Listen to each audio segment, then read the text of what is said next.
Bonjour, merci d'être présent cet après-midi. Donc là, pendant une heure et quart à peu près, on va discuter autour du sol. Les sols, le rôle des sols, la fonction des sols sur le plan physique, sur le plan chimique, sur le plan vivant. Et ces sols, quand leur fonctionnement est altéré à cause d'une action de l'homme, le plus souvent, quels sont les impacts, quelles sont les conséquences et quelles solutions on peut trouver pour les re-rendre vivants et leur redonner leur fonctionnalité. Donc aujourd'hui, on a donc une table ronde composée d'experts qui viennent d'un peu partout en France. Merci de vous être déplacés aujourd'hui pour l'occasion. Donc on va commencer par un tour de table où chacun va prendre le temps de bien se présenter, d'expliquer aussi d'où il vient, ses missions, son métier. On sait qu'il y a des étudiants dans la salle, donc on prend soin aussi de s'adresser à vous et de vous donner des informations qui peuvent aussi peut-être éveiller des vocations pour demain. Donc je commence là à donner la parole donc à Laurent René. Bonjour à tous, Laurent René de l'agence de l'eau Adour-Garonne. C'est pas l'agence de l'eau concernée par Montpellier, qui est l'agence de l'eau Rhône, Méditerranée et Corse. Du coup, je viens témoigner ici pour notamment un projet de recherche et donc les éléments de résultats autour des sols et du cycle de l'eau. On en parlera. Et pour les étudiants, en termes de formation, pour moi, je suis ingénieur en agriculture avec une spécialisation aménagement rural et écologie. Voilà.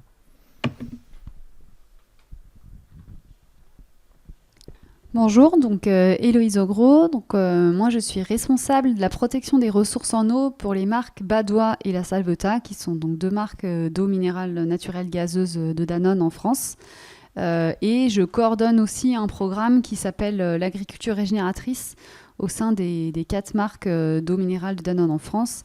Et donc mon travail, c'est d'identifier sur les impluviums dont j'ai la charge tous les risques qui pourraient être associés vis-à-vis de la qualité de l'eau, pour préserver les eaux minérales naturelles, et de mettre en action tout un programme avec les acteurs concernés sur le territoire pour prévenir les risques et mettre en place des pratiques vertueuses à la fois pour la qualité de l'eau et le développement économique et touristique des territoires. Le micro marche, ouais. Bonjour, je suis François Sassus, je travaille à l'Office national des forêts et je dirige l'agence de restauration des terrains en montagne des Pyrénées, qui est une structure qui travaille sur les risques naturels et en montagne, donc sur les territoires de montagne, les avalanches, les chutes de blocs, les crues torrentielles, les glissements de terrain. Et en fait, la raison de ma présence ici, c'est plutôt l'histoire de ce qu'on a appelé la restauration des terrains en montagne, qui est une action qui a plus d'un siècle aujourd'hui, 150 ans, de restauration de la capacité de protection des sols sur les territoires de montagne très affectés à l'époque, quoi. Ah oui, la formation, moi je suis ingénieur des ponts, des eaux et forêts.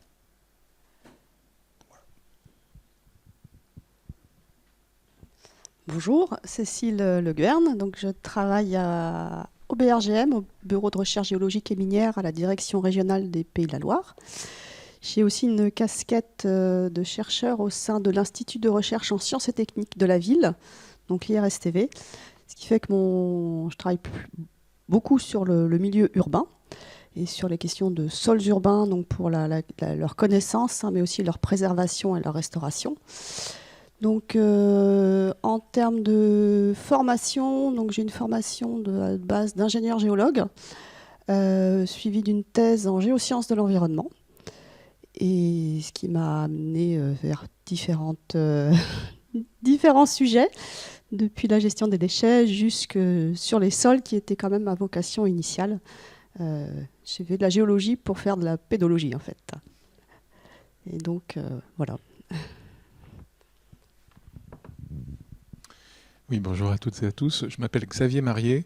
Je dirige un bureau d'études que j'ai fondé il y a plus de 25 ans, qui s'appelle Sol Paysage, qui aujourd'hui rassemble entre 12 et 15 salariés et qui produit des prestations de services pour l'ensemble de la chaîne de valeur de l'aménagement, c'est-à-dire les élus, les aménageurs, mais aussi les parcours réglementaires sur surveillance des directions régionales de l'État, notamment sur les zones humides. Nous sommes également paysagistes, ingénieurs paysagistes, Et puis on accompagne des entreprises dans leurs travaux, et ainsi que des gestionnaires à qui ces travaux sont confiés. Voilà. Donc c'est une équipe qui comprend à la fois donc, des paysagistes, mais des ingénieurs agronomes, des pédologues. Et nous sommes très mobilisés aujourd'hui sur l'urbain, le périurbain, avec différentes actions également de recherche appliquée. Ce paysage a financé 2 thèses récemment. Une thèse présentée en 2018, plutôt sciences sociales, sur la compréhension des sols par les élus. Et puis une thèse plus récente sur la trame brune. Nous sommes exposants aussi, si ça vous intéresse, vous pouvez faire un petit tour sur notre stand. En ce qui concerne ma formation initiale, j'étais ingénieur horticole et paysagiste, formé à Angers.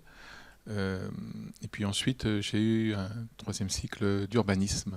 Donc voilà, on est très impliqué en fait dans tout ce qui est processus urbain, aménagement urbain. Voilà.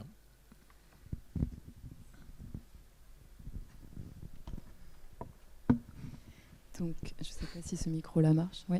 Du coup, moi, je suis Elina Marguet, donc j'ai contribué aussi à l'organisation de cette table ronde. Je suis étudiante en master gestion de l'environnement, parcours Biodivine, donc c'est le parcours pour les personnes qui ont déjà fait un autre master dans un autre domaine avant et qui souhaitent ajouter une compétence, une double compétence en écologie à leur profil. Voilà. Merci d'être là. Et donc, je suis Valérie Borel. Donc, moi, ici, je vais être la géo, la gentille organisatrice, animatrice. Je ne suis pas là en tant qu'expert. Je suis enseignant-chercheur à l'Université de Montpellier, donc maître de conférence, habilité à diriger les recherches. Mon domaine d'étude, c'est vraiment l'impact des changements globaux sur la ressource en eau, les inondations, ce genre de choses. Je travaille dans un laboratoire de recherche qui s'appelle GEO, gestion eau usage aux acteurs usage, j'ai oublié les acteurs, rien que ça. Et en termes de formation, donc, je dirige cette mention de master. Vous allez voir plein de bénévoles là, ils viennent tous de cette mention de master. D'ingénieurs écologues avec différentes formations et tous très ouverts à la pluridisciplinarité. Comme vous pouvez le voir, ils ont invité une table ronde ici avec vraiment des personnes qui ont des profils différents, des compétences différentes. Et c'est vrai qu'aujourd'hui, pour se saisir des questions relatives aux changements que subissent nos territoires, le croisement de nos disciplines est vraiment essentiel. En termes de formation, je suis ingénieur N7, donc mécanique des fluides, puis j'ai fait un doctorat en sciences de l'eau, en hydrologie, et voilà. On va continuer, puisqu'on vient de dire qu'on était pluridisciplinaire. La base, quand on travaille en pluridisciplinarité, c'est de parler le même vocabulaire, d'avoir vraiment un point d'ancrage commun, parce que parfois, derrière un même mot, on ne met pas du tout la même chose. Donc, on va commencer de façon simple, on va poser le concept, on va redéfinir le sol, et ensuite, on pourra vraiment rentrer dans les projets que chaque expert est venu nous présenter. Donc, Xavier, qui a gentiment accepté, s'est porté volontaire après avoir été désigné d'office, de faire l'introduction. Bon. Ça tombe bien, c'est un peu mon métier aussi. Donc ça va. Donc j'aime beaucoup le titre de la slide, le sol, moteur fonctionnel des écosystèmes. Pour la plupart des gens, le sol veut dire plein de choses. Le mot-clé sol en France, ça veut dire le sol de votre salle de bain, ça peut être, je dirais, le sol au sens du cadastre, du terrain, ça peut être plein de choses. En fait, le sol support de... Alors, je n'aime pas beaucoup quand on dit le sol support des écosystèmes terrestres, ce genre de choses, parce qu'on a l'impression qu'on plante comme ça, comme un panneau dans le sol. Mais en fait, c'est ce moteur fonctionnel des écosystèmes dont on va parler, c'est-à-dire cette couche très peu épaisse à l'échelle de la lithosphère, puisqu'il s'agit que d'1 mètre ou 2, dans certaines formations c'est parfois 3-4, mais c'est assez rare. C'est cette couche en fait que vous voyez, qu'on appelle donc, on peut appeler conceptuellement la pédosphère, qui va être le point de rencontre entre 4 sphères en fait écologiques: la biosphère, le monde du vivant, et la lithosphère, le monde en fait de l'accumulation sédimentaire ou des formations géologiques plus anciennes. L'hydrosphère, l'eau, va avoir un rôle à la fois moteur mais aussi générateur de l'écosystème sol. Et l'atmosphère, puisque sans échange gazeux avec l'atmosphère, le sol ne respire pas. Et les phénomènes vivants qui s'opèrent dans le sol sont absolument essentiels pour, on va dire, engager le cycle extrêmement stratégique dans les métiers de l'écologie de la transformation de la nécromasse, c'est-à-dire, ça je cite Marcel Boucher, un grand spécialiste des vers de terre, et qui nous propose quand même cette vision de la nécromasse, c'est-à-dire que tout ce qui tombe au sol par gravité va être en fait digéré par le sol d'une façon ou d'une autre. Et cette nécromasse, en fait, elle ne peut se digérer qu'à travers la biomasse du sol. Hein. Donc la transformation des sols ne s'opère qu'à travers le vivant, en fait. Et c'est très important pour comprendre ça. Et ça n'a rien à voir avec le sous-sol, qui lui est un peu préservé en dessous de la pédosphère.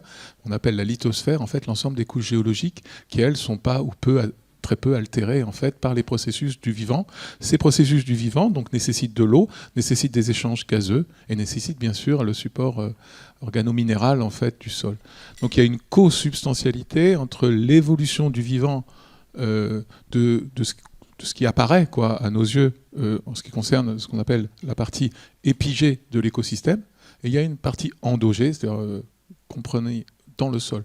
Et c'est très important, hein, puisque les vers de terre, par exemple, représentent 40% de la biomasse animale terrestre, et c'est bien parce qu'ils sont justement au bon endroit, c'est-à-dire qu'ils ont coévolué avec les sols, là où il y a le maximum de ressources, en fait, édaphiques, puisque tout tombe au sol, vous voyez. Hein, donc je suis un peu trop long, pardon. Alors on va passer à l'autre diapo. Donc évidemment, par rapport à notre sujet, comprendre les sols comme élément essentiel de nos sujets en relation à la préservation de la ressource en eau, évidemment, il faut bien comprendre que l'eau traverse le sol et qu'en traversant le sol, eh bien, les racines vont capter une partie de cette eau, et ces racines donc vont permettre à la plante de transpirer, hein, puisqu'il y a un continuum sol-eau-atmosphère qui s'opère via la plante. Ça, c'est vraiment très fondamental dans l'écosystème terrestre. Mais une partie de l'eau, quand le sol est saturé, va partir en ruissellement et ça va créer beaucoup de problèmes d'érosion, par exemple, hein, ou de contamination du bassin versant naval. Donc il y a, en ce qui concerne la transpiration des plantes, un élément stratégique du sol qu'on appelle la réserve utile du sol. C'est la réserve, c'est-à-dire c'est l'espace poral dans le sol qui permet à l'eau de circuler plutôt très doucement, quoi, et de permettre aux petites racines de l'attraper. Parce que sinon, les racines voient passer l'eau par gravité. Vous voyez ? Et donc, dans l'espace poral du sol, il y a une gamme, hein, qui permet en fait aux radicelles des plantes d'absorber cette eau. Et puis il y a une autre gamme de porosité encore plus petite qui, elle, est consubstantiellement accrochée aux minéraux, et notamment aux argiles. Voilà, c'est l'eau de constitution des minéraux. Voilà. Donc la question ensuite de l'eau qui traverse le sol, évidemment, pour la partie qui n'est pas évapotranspirée, eh bien, c'est la question de l'infiltration et donc du rechargement de la nappe. Donc on comprend bien que la pédosphère, dans sa grande diversité de situations, va être extrêmement stratégique sur plusieurs éléments de gestion de nos écosystèmes. Alors le sol, en plus, est un continuum spatial et temporel, c'est-à-dire que comme il est soumis à tous les agents dynamiques en fait de l'hydrosphère, de la lithosphère, etc. En fait, et de la biosphère, il va en fait évoluer dans le temps, mais aussi évoluer dans l'espace dans une sorte d'infinie diversité, en fait. Hein. Et le pédologue est face à des choses quand même beaucoup plus complexes à un certain niveau que d'autres spécialités, puisqu'il doit rendre compte, avec une approche parfois un peu statistique, probabiliste, de là où le sol devrait être à peu près, sachant qu'on arrive à le capter, nous, pédologues, qu'à certains endroits. Et là, on le décrit. Alors quand on va le décrire, on va s'apercevoir, vous voyez là sur ce carton là en haut à gauche, on va s'apercevoir qu'il évolue dans le temps quand on prend des territoires plus grands et qu'on compare les sols par rapport aux autres. Hein, mais ça c'est un joli petit résumé du fait que le sol dans son évolution a plutôt tendance à s'épaissir, enfin dans le modèle vertueux qu'on voit ici, mais des fois en fait il s'érode et il se déplace plus loin. Hein, enfin, voilà, sur des cycles de plusieurs dizaines ou centaines de milliers d'années, mais que cet épaississement du sol, en fait, va, in fine, lui apporter des propriétés différentes que ceux des sols initiaux de la pédogénèse. Vous voyez, c'est-à-dire que la pédogénèse transforme les sols à travers le temps et les répartit dans l'espace dans une très grande diversité. Alors maintenant, quand on regarde les sols à un endroit donné, on va définir les propriétés du sol. Donc on en voit quelques-unes, des propriétés physiques, chimiques, biologiques du sol. Et ces propriétés vont conférer au sol un certain nombre de fonctions, ou vont permettre de mesurer un certain nombre d'aptitudes fonctionnelles. Et ces fonctions du sol, en fait, qui sont par exemple le stockage, la filtration et la transformation des nutriments et de l'eau, vont permettre d'aboutir pour l'homme à des services. Hein, par exemple, pour que l'eau soit propre, il faut qu'elle traverse, je pense que ma voisine de gauche va vous expliquer tout ça, mais il faut qu'elle traverse la lithosphère, mais avant de traverser la lithosphère, pour se retrouver dans les captages de nos eaux d'alimentation, eh bien, en fait, elle traverse la pédosphère, et cette traversée va permettre d'épurer déjà beaucoup de choses. Alors évidemment, donc, on comprend aussi toute l'importance de la pédosphère pour ne pas contaminer l'hydrosphère d'infiltration. Voilà. Et alors donc, si on fait un petit focus sur ces services, on va trouver ici plusieurs éléments essentiels, c'est-à-dire que le sol va participer à l'infiltration et au stockage des eaux pluviales, va participer à la dépollution de l'eau, à la production végétale, bien sûr, puisque en agronomie, le facteur numéro 1 de production d'aliments, de biomasse, c'est la réserve utile en eau. C'est un habitat extraordinaire pour la biodiversité. Il y a tout un réservoir en fait, de carbone stratégique dans les sols, puisque le stock de carbone dans les sols est supérieur à celui de la biosphère en général, et y compris de l'atmosphère. C'est-à-dire qu'il y a plus de carbone accumulé dans notre écosystème terrestre global planétaire dans les sols que dans la végétation et les animaux, et que dans l'ensemble de l'atmosphère. Donc ça représente vraiment un enjeu extrêmement important. Voilà, j'en ai fini avec le rafraîchissement de l'air. Ça, c'est un sujet à Montpellier, je pense que vous êtes concernés. Et pour autant, les cultures méditerranéennes n'ont pas toujours fait dans l'espace public, notamment, beaucoup cas de l'arbre en ville, par exemple. Il y a quelques exceptions, comme Nîmes, par exemple. Mais dans la région méditerranéenne, arriver à développer de grands arbres, comme on voit, par exemple, plutôt dans les capitales régionales du nord de la France, avec vraiment un statut du patrimoine végétal urbain végétal. Enfin bon, bref, l'arbre en ville, c'est quelque chose d'extrêmement important pour la ville de demain, puisque elle va devoir s'adapter au changement climatique. Et donc, ce côté rafraîchissement de l'air passe par le sol, puisqu'il n'y a pas d'arbre sans racines. Voilà. Merci beaucoup pour cette introduction. Je pense que je pourrais te recruter vacataire pour venir faire des cours aux étudiants de master. La pédagogie était vraiment parfaite. Merci beaucoup. Alors, ce sol finalement que l'on décrit, que l'on voit bien là sous nos pieds, il y a une échelle intéressante à laquelle on va pouvoir travailler pour comprendre nos territoires, pour gérer nos territoires. C'est l'échelle de l'œil humain. Qu'est-ce qu'il voit l'œil humain ? On se met en bas, là, on se met sur une ville, et puis on regarde tout autour. Bon, il nous faut peut-être des jumelles parfois. On essaye de regarder tout autour et on va deviner une ligne de crête. Et ben, cet espace que l'on voit là devant nous, c'est le bassin versant. Et tout ce qui va se passer sur le bassin versant va venir influencer tous les écoulements, tout le sol, tout est connecté. Une activité en amont du bassin va modifier l'aval, et l'aval va aussi modifier l'amont. Donc le bassin versant, c'est vraiment une unité qui est très intéressante au niveau des territoires. Et du coup, on va laisser la parole à Laurent, donc, je rappelle, de l'Agence de l'eau, pour nous parler de cette échelle de territoire. Quand on parle du sol à cette échelle-là, de quoi on parle, quelles sont les menaces, quels sont les enjeux et les solutions. Oui, parce que le titre de cet atelier, c'est le rôle des sols dans le cycle de l'eau. Donc, moi, je suis en charge de vous parler un petit peu de cycle de l'eau.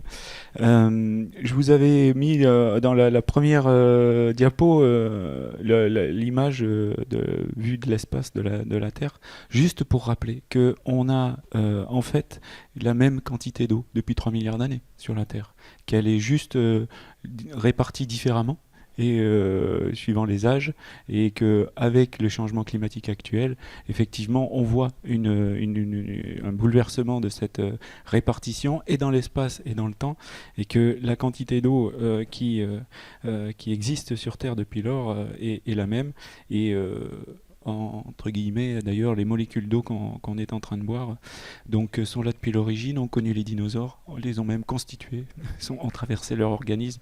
Et donc, voilà, on peut imaginer énormément de choses autour de ça. Voilà, cette diapo, si je vous parle de ça, c'est parce que le moteur de ça et le fonctionnement de l'écosystème Terre, finalement, il est lié à ce que vous avez sous les yeux, qui est le cycle de l'eau, le cycle de base qu'on apprend dans toutes les écoles, dans nos formations initiales. Et pour vous dire que la partie forcément qui est concernée par notre discussion aujourd'hui, c'est la partie gauche du schéma, vous serez d'accord avec moi. Si on parle sol, c'est plutôt sur la partie continentale et moins maritime. Et du coup, je fais dans ce dessin le lien avec le sous-sol, dont on a parlé tout à l'heure, parce que agir sur la qualité des sols et la transition de l'eau sur ces sols et à travers ces sols joue énormément sur aussi les quantités d'eau qui sont dans le sous-sol et donc les nappes. Diapo suivante. Le gros souci en fait qu'on observe depuis on va dire une cinquantaine d'années avec l'évolution de l'agriculture, et pourquoi je parle spécifiquement de l'agriculture, parce que l'agriculture utilise 50% de notre espace en France, une trentaine de millions d'hectares, 54% même, et l'activité a évolué en fonction des préconisations, de tout ce qui a été, tout l'accompagnement, y compris des politiques publiques autour des agriculteurs, sur une façon de conduire les sols qui a entraîné énormément de phénomènes d'érosion, comme là on peut le voir. Et un sol érodé, c'est d'abord de la perte sèche pour l'agriculteur, y compris en valeur patrimoniale. Mais quand on a un cours d'eau qui s'écoule sous nos yeux, comme on le voit en bas de photos, c'est pas simplement de l'eau qui s'écoule, c'est nos parcelles qui s'écoulent, c'est nos sols qui s'écoulent devant nous. Donc, et ça entraîne énormément de problèmes, que ce soit de fonctionnement de milieu, de dégradation de biodiversité, mais aussi d'entraînement d'éléments qui étaient dans le sol et qui se retrouvent dans les milieux naturels, y compris l'eau potable. Et donc, ce qui peut être utile dans un sol pour la production devient un polluant ou un problème dans le milieu naturel. La diapo suivante. Donc c'est une illustration juste très rapide pour soutenir mon discours. Ça c'est Jean-Pierre Sartou de l'ENSAT qui a observé et monitoré du coup une parcelle. Là en bas à droite vous avez le point de vue des photos en fait qui sont prises au-dessus, et c'est un petit bassin versant d'une quinzaine d'hectares sur un orage. Diapo suivante. Il a observé toutes les rigoles d'érosion sur un sol labouré donc diapo suivante, il a pu calculer que sur un orage, on pouvait perdre jusqu'à 11 tonnes de sol là sur l'observation qu'il faisait. Et quand on a des résultats plus généraux, la moyenne sur la France donnée par le Logistol est autour de 1,5 tonnes à l'hectare en moyenne et par an. En fait, on a des phénomènes qui sont dans notre bassin Adour-Garonne au sud-ouest, tournant plutôt autour de 30 tonnes hectares et par an, et pouvant aller jusqu'à 400 tonnes, ça a été mesuré. Donc sur des phénomènes exceptionnels. Donc c'est quelque chose qui est très important. Et quand l'eau s'écoule de ces sols, n'est pas retenue, en fait, elle se retrouve directement dans les cours d'eau, et ça veut dire aussi, on parle sol, mais il faut entendre aussi cycle de l'eau en général, ça veut dire inondation. Si l'eau n'est pas retenue dans les parcelles, elle s'écoule vite, elle arrive vite, et quand elle est dans le fossé, quand elle est dans le cours d'eau, c'est trop tard pour la retenir. On n'a plus les moyens. Le ralentissement du cycle de l'eau, il se fait au mètre carré, il ne se fait pas au mètre linéaire, au mètre carré sur la parcelle. Dès qu'on est sur les mètres linéaires de fossé, c'est trop tard. Et cette accumulation entraîne des inondations, des risques, des dégâts, etc. et des dégradations de milieu. Diapo suivante. Et si on réfléchit sur l'agriculture, puisque c'est le fond de mon discours, au final, on va parler forêt, on va parler autre chose, et urbain, vous le verrez. Mais si on réfléchit sur l'agriculture, on a travaillé dans l'histoire autour de la mécanique, on a travaillé autour de la génétique, on a travaillé autour de la chimie, on a travaillé autour de l'informatique et l'espace, on a fait d'énormes progrès partout. Ça a permis bien sûr des progrès au quotidien pour les agriculteurs, mais ça a entraîné aussi énormément de soucis d'atteinte des milieux, etc. Et si on réfléchit, on se dit, mais et le sol dans tout ça, quand est-ce qu'il a été raisonné et quand est-ce qu'on l'a mis au centre des raisonnements? Et en fait, jamais. On a réfléchi le sol comme un support, comme si on pouvait faire pousser des plantes sur la table. La meilleure expression de ça, c'est qu'on fait de l'hydroponie, des fraises sur des tuyaux avec juste de l'eau qui circule. Donc, il y a quelque chose à rétablir. Et ce matin, la discussion qu'il y avait autour des sols avec Jacques Thomas et ses collègues le montrait bien, c'est qu'on a à recentrer toute notre approche autour des sols qui ne sont pas simplement un support, mais un écosystème à part entière et un point de départ de tous les écosystèmes. Donc, la diapo suivante, je dis que si l'innovation n'était pas de réapprendre le sol et nos relations aux écosystèmes, c'est ce qu'on peut traduire par les solutions fondées sur la nature. Et juste une petite diapo pour rappeler, mais Xavier l'a fait, sur l'ensemble des rôles que peuvent prendre le sol et tous les services environnementaux et écosystémiques qui peuvent être apportés. Et du coup, j'ai juste mis une petite phrase là en haut au-dessus du livre, c'est « il faut qu'on se réapproprie la complexité des choses ».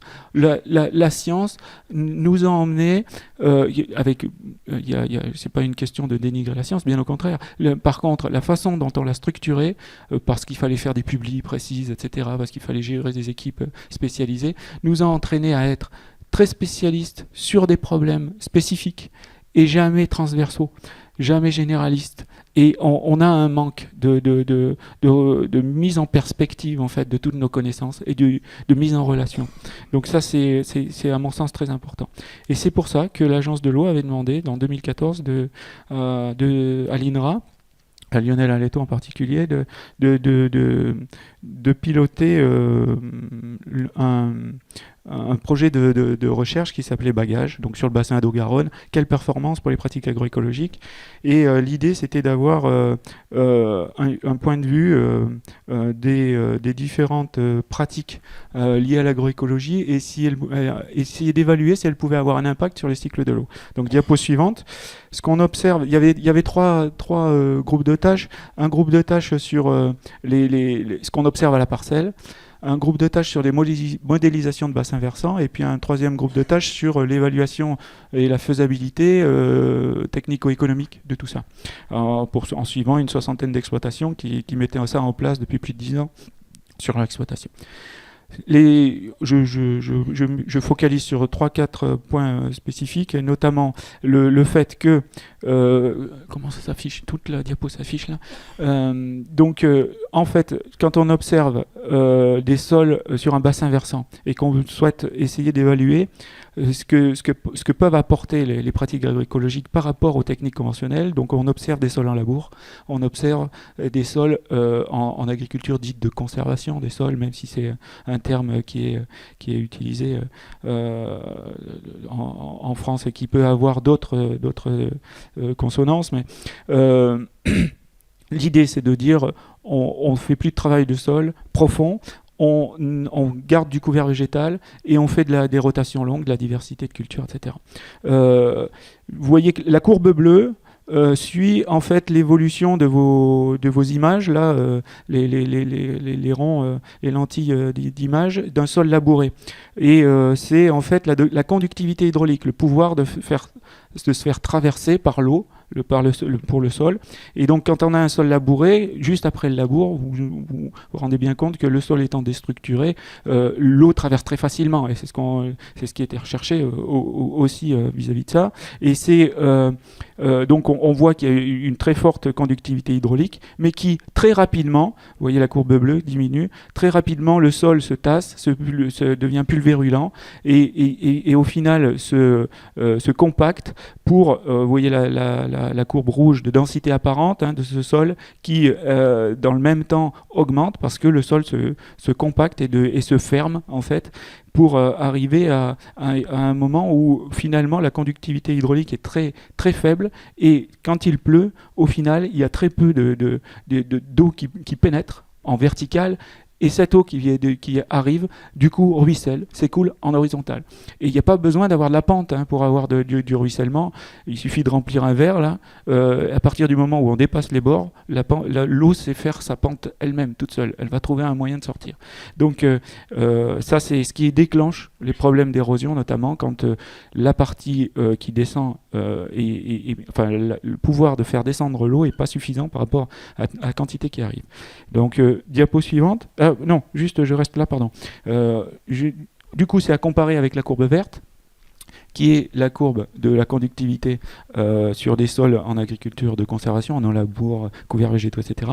Et donc, effectivement, la conductivité à l'initiale, par rapport au moment du labour, elle est plus faible. Vous voyez que la courbe verte débute en dessous de la courbe bleue. Effectivement, elle est plus faible. Mais elle est beaucoup plus stable dans le temps et reste avec un niveau très acceptable et intéressant pour faire pénétrer l'eau dans le sol et la rendre disponible pour les plantes, voire le sous-sol et les nappes dont je vous parlais tout à l'heure. Voilà, diapo suivante. Et là, c'est illustré par un phénomène tout à fait intéressant qui va compléter un peu notre approche que je viens de vous décrire ce qui se passe en surface. Là, je vous décris ce qui se passe juste en fond de labour. On a donc dans le projet de recherche bagage, Lionel Aleto a fait des suivis de parcelles couples, des parcelles qui étaient d'un côté labourées, d'un côté en agriculture de conservation, et parce que deux agriculteurs qui travaillent différemment, mais qui étaient ouverts à la discussion, à la recherche, etc.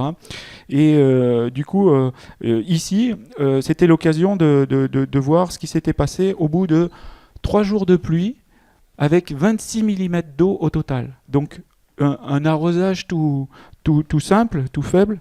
Diapo suivante. Et où on voit à gauche le sol en agriculture de conservation uniformément humide, structuré sur l'ensemble et sans interruption particulière, et le sol à droite en labour où on voit un écoulement. En fait, on voit l'accumulation de l'eau en bas, mais c'est pas là que se fait l'écoulement. Il se fait au niveau de la petite fissure sur le côté. On a une petite fissure noire, je sais pas si on la voit bien, juste en dessous d'une partie bien lisse, en fait, sans semelle de labour. Le labour avait été très bien fait. Donc, il était intervenu au bon moment sur la parcelle, etc. Il n'y avait pas de semelle de labour. En fait, rien que la différence de conductivité hydraulique entre la surface labourée et la partie sous-jacente, c'est-à-dire que la surface labourée fait pénétrer vite l'eau, mais la partie de dessous un peu moins vite, et bien du coup, l'eau s'accumule en fond de labour, même sans semelle, et dévale la pente.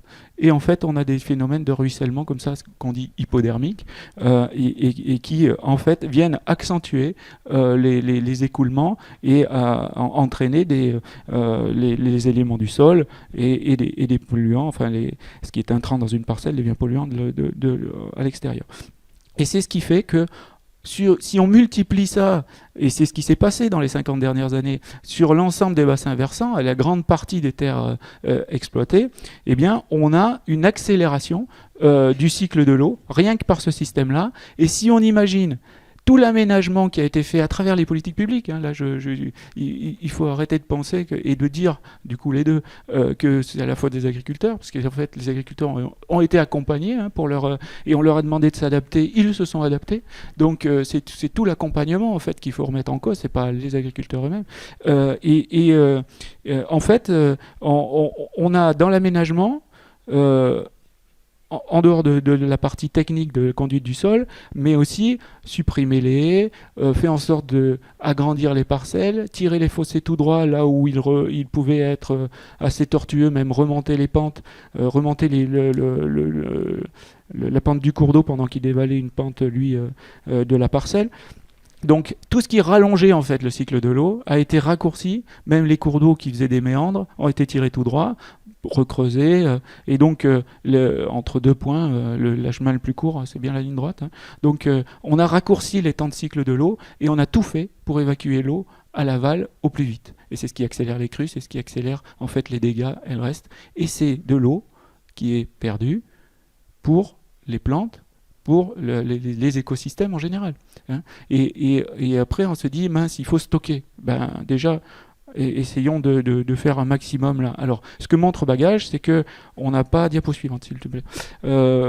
On a des influences, du coup, avec ces pratiques. Sur plusieurs paramètres dans le sol. Si on couvre le sol, si on ne le travaille pas, on a donc vis-à-vis de l'évaporation. L'évaporation, c'est l'eau perdue par le sol lui-même, hein. Donc si le sol est couvert, on diminue. Le travail du sol, par contre, le non-travail du sol peut augmenter l'évaporation. Ouais, pardon, je vais un peu plus vite. Et donc, parce qu'étant mieux structuré, étant mieux aéré, l'échange RO, y compris dans les galeries du sol, peut favoriser un peu plus d'évaporation. On est d'accord ? Sauf qu'on peut le contrebalancer sur la couverture du sol, qui fait un effet parasol, paravent, qui limite aussi cette évaporation. La couverture du sol augmente la transpiration, mais une fois l'ensemble fait que vis-à-vis de l'infiltration, couverture et non travail du sol augmente cette infiltration pour l'eau à travers les sols et diminue le ruissellement. Et si on va même un peu plus loin, la partie du dessous du schéma, si on a une continuité sur l'ensemble des profils du sol, en fait, on favorise aussi la capillarité, hein, et la remontée de l'eau qui peut être plus profonde. Voilà. Donc c'était un élément important que je souhaitais aborder. Et du coup, diapo suivante, c'est un élément pour dire qu'il faut en fait, pour cela, pour avoir un effet réel sur le cycle de l'eau et ralentir ce cycle sur la partie que je montre à droite, il faut absolument travailler la diversité de toutes les productions, la diversité des modes de conduite, et qu'on retrouve des éléments de complexité dont je parlais tout à l'heure, et qui peuvent se traduire du coup dans un paysage par la suite, et qui entraînent y compris des paysages de qualité, des territoires de qualité, ou qu'on peut même valoriser sur l'image des produits, mais aussi l'image et la valorisation touristique. C'est tout un ensemble qu'on peut réinitialiser à travers ça. Voilà, c'est pour moi. Merci beaucoup. Alors bien sûr, si vous avez des questions, on peut les prendre au fur et à mesure sur les présentations, ou bien alors à la fin, on peut avoir un petit temps de discussion quand vous aurez eu une vue d'ensemble. Mais n'hésitez surtout pas à lever la main, et on prend les questions, on y répond au fur et à mesure.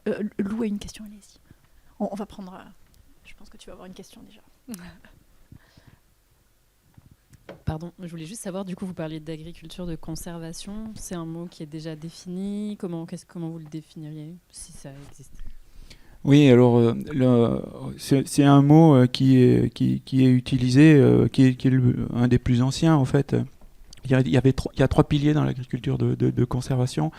C'est le non-travail profond, la couverture des sols et l'allongement des rotations, la diversité des productions. C'est ça l'élément de l'agriculture de conservation. Et l'idée, c'est de faire en sorte que les sols soient préservés, voire régénérés, hein. Donc on entend aussi l'agriculture régénératrice. Donc il faut chercher un terme générique, mais qui n'est pas évident. À chaque fois, il peut être réutilisé par un groupe ou un autre pour se mettre en avant. Donc c'est jamais très évident. Mais peu importe, l'idée là, c'est qu'il y a trois piliers, hein, le non-travail du profond, ce qui n'empêche pas de gratouiller en surface, mais le couvert végétal et la diversité des productions.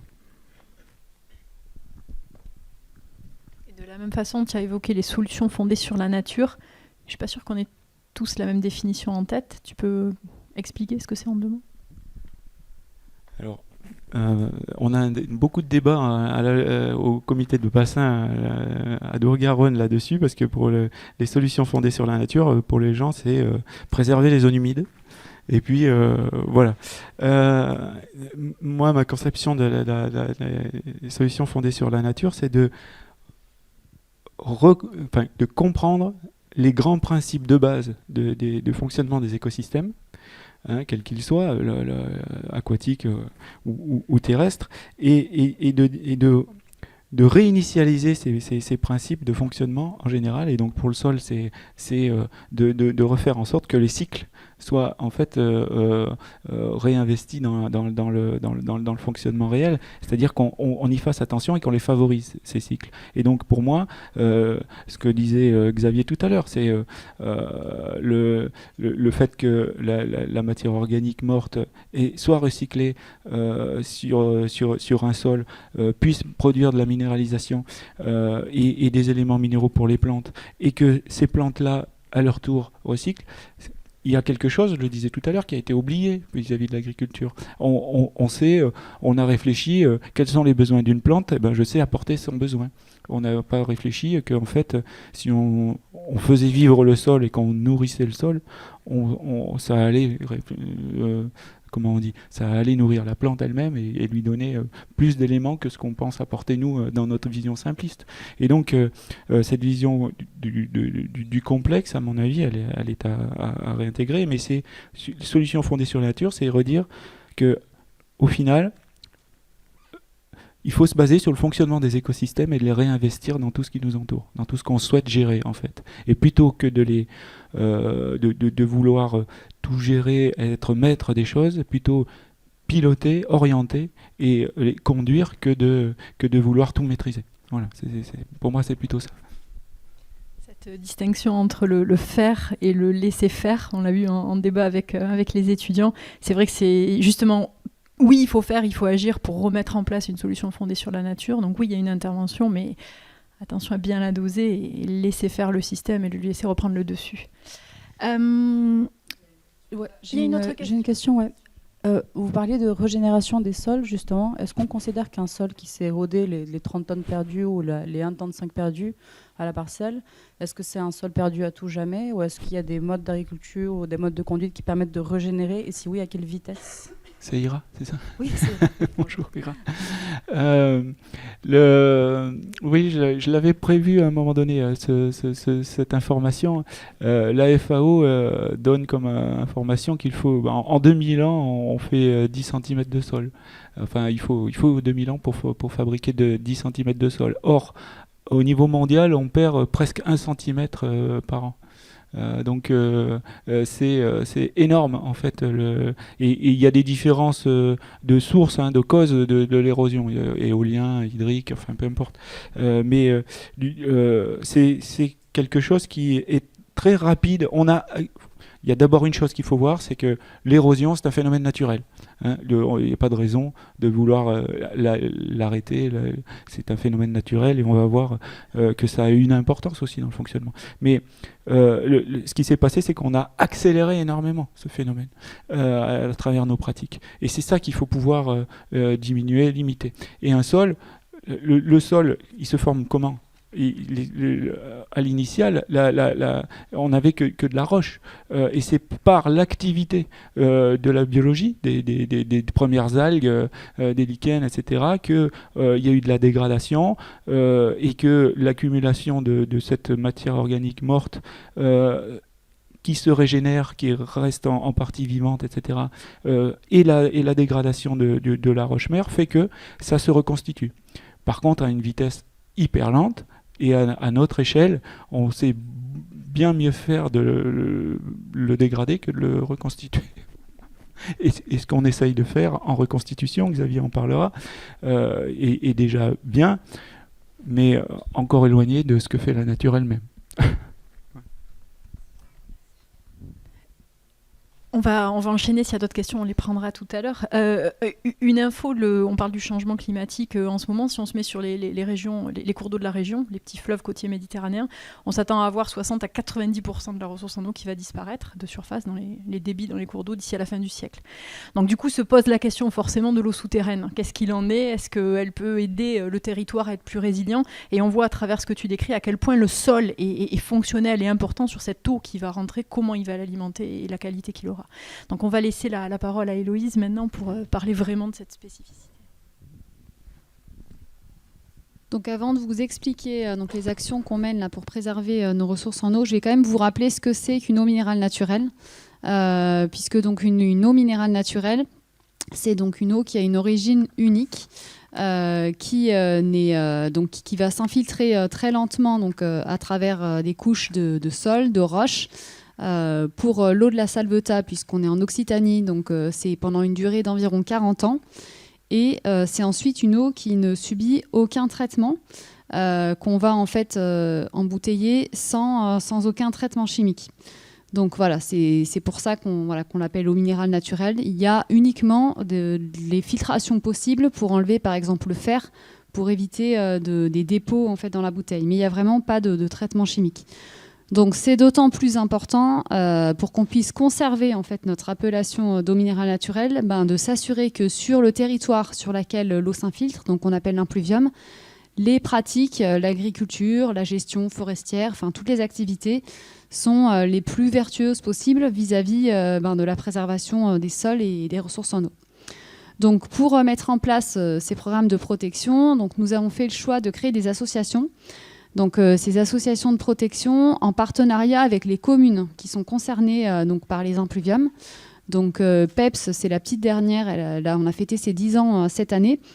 Donc ça veut dire politique environnementale pour la protection de la source de la Salvetat, mais on avait commencé donc avec l'association APIEM à Évian, donc il y a 30 ans. Donc voilà, ce sont des associations qui regroupent les communes et donc l'entreprise et qui sont dirigées par un conseil d'administration avec les maires et des représentants de l'entreprise dont moi-même je fais partie avec à chaque fois donc le directeur ou la directrice de la source concernée. Voilà, donc c'est vraiment un fonctionnement partenarial public-privé pour assurer la préservation de la qualité de l'eau minérale, mais aussi de toutes les ressources en eau sur le territoire. Peut-être qu'on peut passer à la diapo suivante. Voilà, donc l'association PEPS, c'est l'association PEPS, donc j'ai expliqué les différents membres de l'association. En termes de financement, donc il y a un tiers qui provient des communes d'infiltration de l'eau minérale, donc d'émergence, sur laquelle on a nos forages, et 2 tiers qui proviennent de l'entreprise. Et ensuite, toutes les actions qu'on va mener pour préserver la qualité de l'eau se retrouvent dans 3 principaux domaines, qui sont donc la protection des milieux naturels, l'accompagnement de l'agriculture et l'aménagement raisonné du territoire. Et ce qui est aussi particulier dans notre fonctionnement, c'est que tout ça est fait sur la base du volontariat des différents acteurs. Donc on va vraiment travailler dans la concertation. C'est pas finalement ni une réglementation qui s'impose, ni par exemple on n'a pas fait le choix, contrairement à d'autres, d'acheter les terres et de dire bon maintenant on fait tel cahier des charges. C'est vraiment en discussion avec tous les acteurs du territoire qu'on met en place les programmes. Donc quand on parle donc d'impluvium, on se parle de territoire. Et donc la première chose qui va nous intéresser, c'est de savoir quelle est l'occupation des sols sur ce territoire, quelles sont les activités humaines. Et donc quand on regarde l'impluvium de la Salvetat, on voit tout de suite sur la carte, il y a beaucoup de vert. Donc en fait, on a 60% de la surface qui est occupée par de la forêt. Donc c'est plutôt très positif vis-à-vis de la qualité de l'eau et de l'infiltration de l'eau. Mais on verra donc comment est-ce qu'on souhaite gérer la forêt, enfin que la forêt soit gérée pour favoriser justement le cycle de l'eau à la fois au niveau qualitatif et quantitatif. On a aussi de l'agriculture pour plus de 33%. Donc ce sont les 2 exemples pour lesquels je vais vous expliquer ce qu'on essaie de mettre en place pour l'eau. Donc sinon, donc, au niveau de l'association, dans les 3 principaux domaines d'intervention, donc sur la protection des milieux naturels, donc le premier volet, c'est la gestion forestière durable, donc avec, notamment en partenariat avec le CRPF ou le CNPF. On a également un programme de suivi scientifique de la biodiversité grâce aux abeilles. Donc, on a installé des ruches et on collecte en fait le pollen qui nous permet d'avoir une information sur la diversité floristique et également la qualité environnementale du territoire. Au niveau agricole, donc j'en parlerai plus dans les détails. Donc, on a un programme qui s'appelle l'agriculture régénératrice qui vise à accompagner les agriculteurs vers des pratiques qui soient à la fois respectueuses des sols, de l'eau, de la biodiversité, mais aussi économiquement rentables et résilientes par rapport au changement climatique, puisque, comme je l'ai dit tout à l'heure, c'est sur la base du volontariat. Donc, c'est indispensable que les agriculteurs aient un vrai intérêt à s'engager dans ce programme. Et puis, donc, au niveau aménagement raisonné du territoire, là, ça va être notamment aider les communes sur tout ce qui est réseau d'assainissement, enfin, améliorer la réhabilitation des réseaux d'assainissement, et puis supprimer totalement l'usage des produits phytosanitaires dans les communes. Voilà, donc je vais commencer en termes d'exemple par l'agriculture. Donc, comme je l'ai dit tout à l'heure, donc l'agriculture, c'est 33% des surfaces de l'impluvium de la Salvetat. C'est un territoire d'élevage. Donc, on a plus de 80% de prairies. Et ça aussi, c'est très positif, puisque les prairies, c'est globalement des parcelles qu'on retourne pas beaucoup, voire pas du tout pour les prairies naturelles. Donc, c'est des zones d'infiltration privilégiées pour la qualité de l'eau, avec très peu d'intrants, quasiment pas d'usage de produits phytosanitaires. Donc, voilà, c'est plutôt très, très vertueux. Donc, pour nous, l'enjeu, il est double. Ça va être d'une part de maintenir l'agriculture, donc comment accompagner les agriculteurs pour poursuivre ces activités sur le territoire, pour garder ces surfaces clés pour l'infiltration de l'eau, mais en même temps, comment les accompagner pour faire en sorte que les pratiques soient sans impact vis-à-vis de la qualité de l'eau. Voilà, donc par rapport à ça, en 2018, on a lancé un programme donc, à la Salvetat, mais aussi dans nos 4 marques d'eau minérale naturelle en France, qui s'appelle donc l'agriculture régénératrice. Et donc l'objectif, c'était d'accompagner ces agriculteurs donc, vers un référentiel qu'on a construit avec eux, donc, autour des piliers qui sont la suppression de l'usage des pesticides, le soutien du bio pour ceux qui le souhaitaient et qui le pouvaient, la préservation des prairies et donc de la biodiversité, l'optimisation de la fertilisation, notamment en optimisant la valorisation des effluents d'élevage, et la préservation des sols. Donc ce programme, donc on a défini tout un référentiel avec des critères, enfin des indicateurs et des critères. Il y a 2 niveaux, un niveau 1 qui doit être atteint au bout d'1 an, un niveau 2 au bout de 4 ans. Et pour que les agriculteurs arrivent à atteindre les objectifs qu'on a fixés avec eux dans le référentiel, on a développé tout un programme technique qui est composé donc, de formation, d'accompagnement individuel et collectif, d'essais. On fait des audits aussi, bien sûr, chaque année pour vérifier le positionnement des agriculteurs dans le référentiel. Et il y a aussi des aides à l'investissement vers du matériel innovant pour mettre en place des nouvelles pratiques, et également des aides à la transition pour sécuriser la prise de risque, puisque finalement, les agriculteurs, on va par exemple leur demander de réduire fortement le labour, donc faire des essais de culture sans labour et sans produits phytosanitaires. Donc, c'est des pratiques nouvelles et qu'on arrive à démontrer dans certains cas qu'il y a vraiment un vrai atout au niveau économique. Mais la première année, voire les premières années, il y a une prise de risque qui peut entraîner des pertes de rendement. Donc c'est pour ça qu'on a mis en place aussi des aides financières pour sécuriser les agriculteurs. Voilà, donc aujourd'hui sur l'impluvium de la Salvetat, donc on a 9 agriculteurs qui sont engagés dans ce programme. Ça représente 30% des surfaces agricoles du territoire.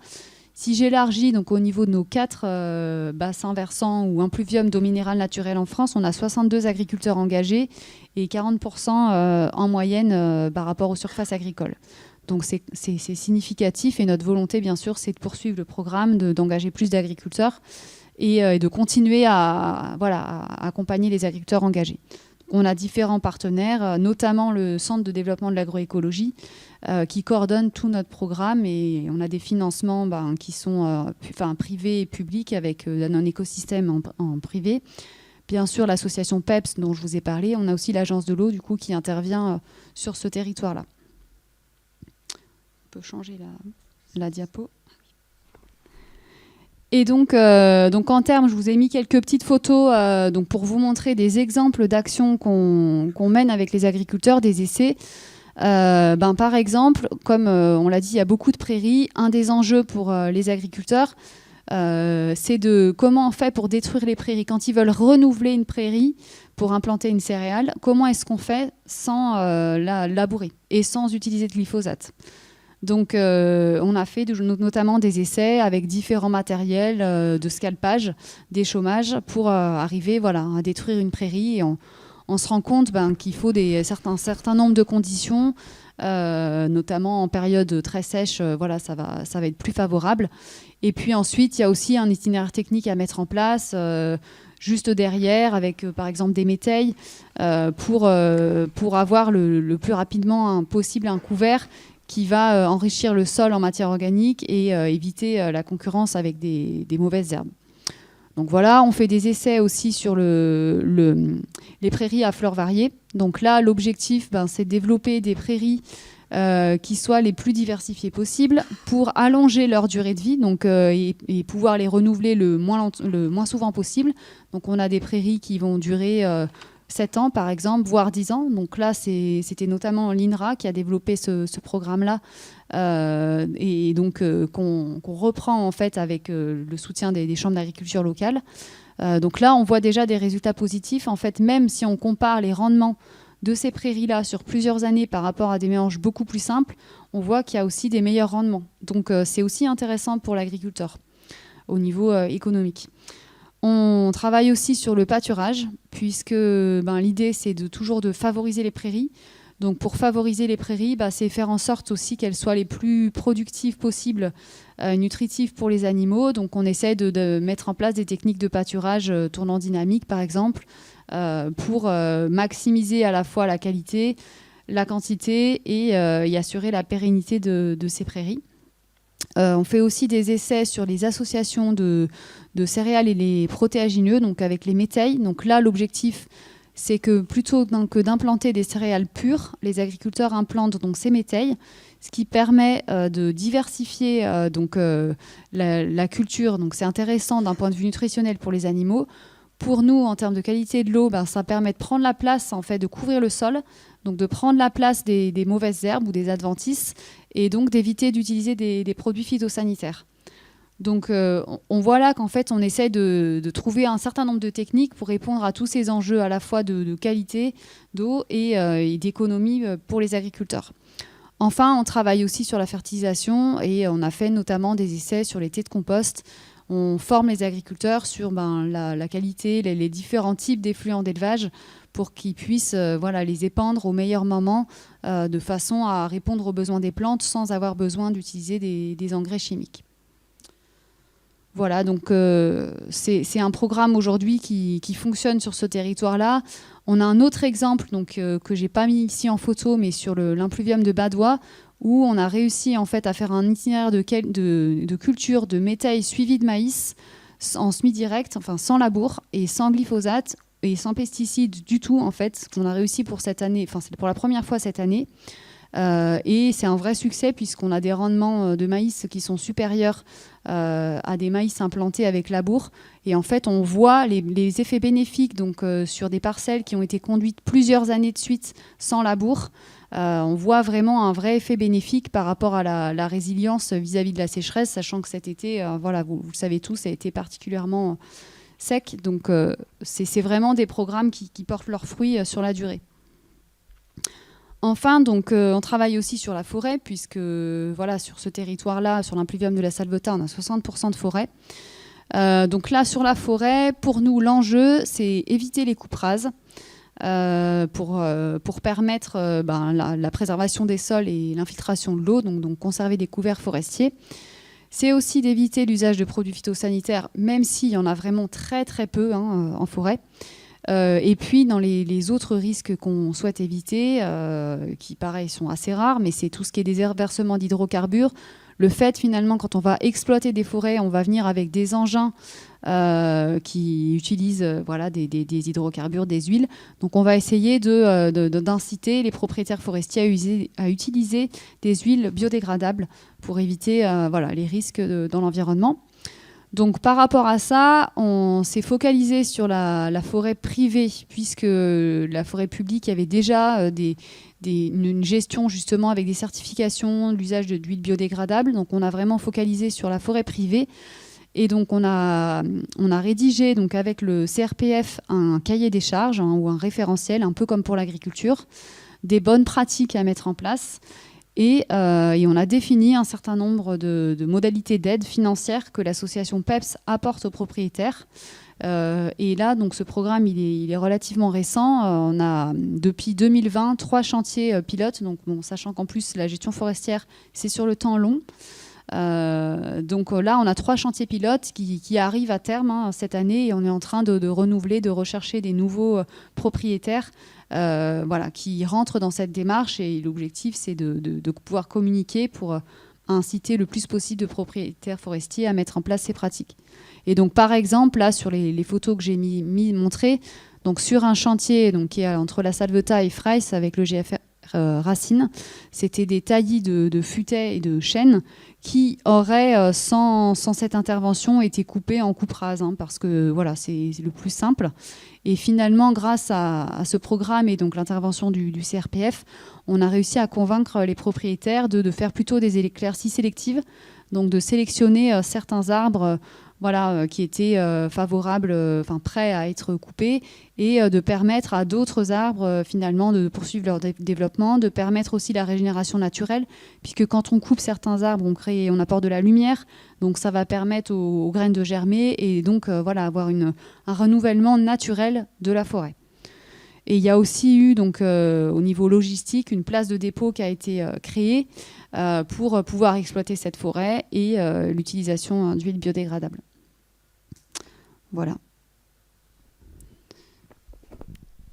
Voilà pour les exemples. Je ne sais pas si vous avez des questions.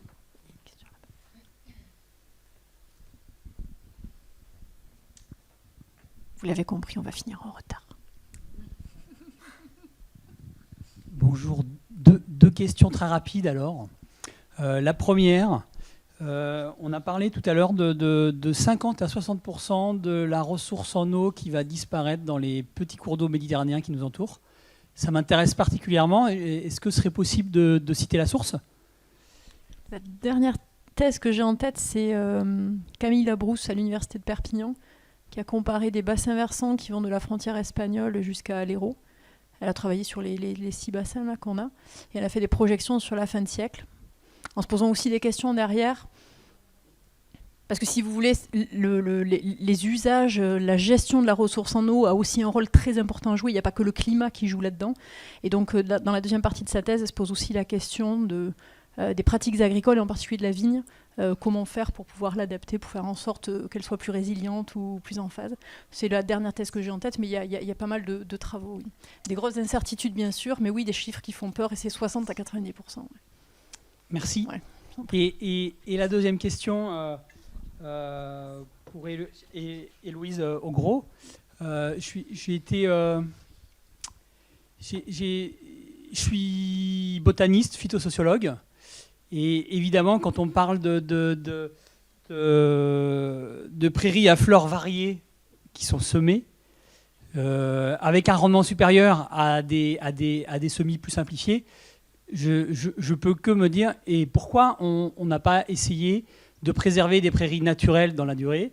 Est-ce qu'il y a des comparaisons qui sont faites ? Alors, en termes de diversité végétale, je ne me pose pas de questions, j'ai la réponse. Mais en termes de rendement, en termes de valeur fourragère, est-ce qu'on peut comparer ces deux systèmes ? Sachant que sur les prairies naturelles, en plus, dans le Haut-Languedoc, on est dans une zone Natura 2000, il y a des MAE qui financent le maintien de ces prairies pour les agriculteurs. Pourquoi est-ce qu'on ne va pas dans cette direction-là ? Ce qui est, en termes de cycle de l'eau, serait encore plus favorable. La photo qu'on a vue tout à l'heure, ça paraît relativement pauvre par rapport à une vraie prairie naturelle. Et puis en termes de biodiversité, il n'y a pas de comparaison. Voilà. Est-ce que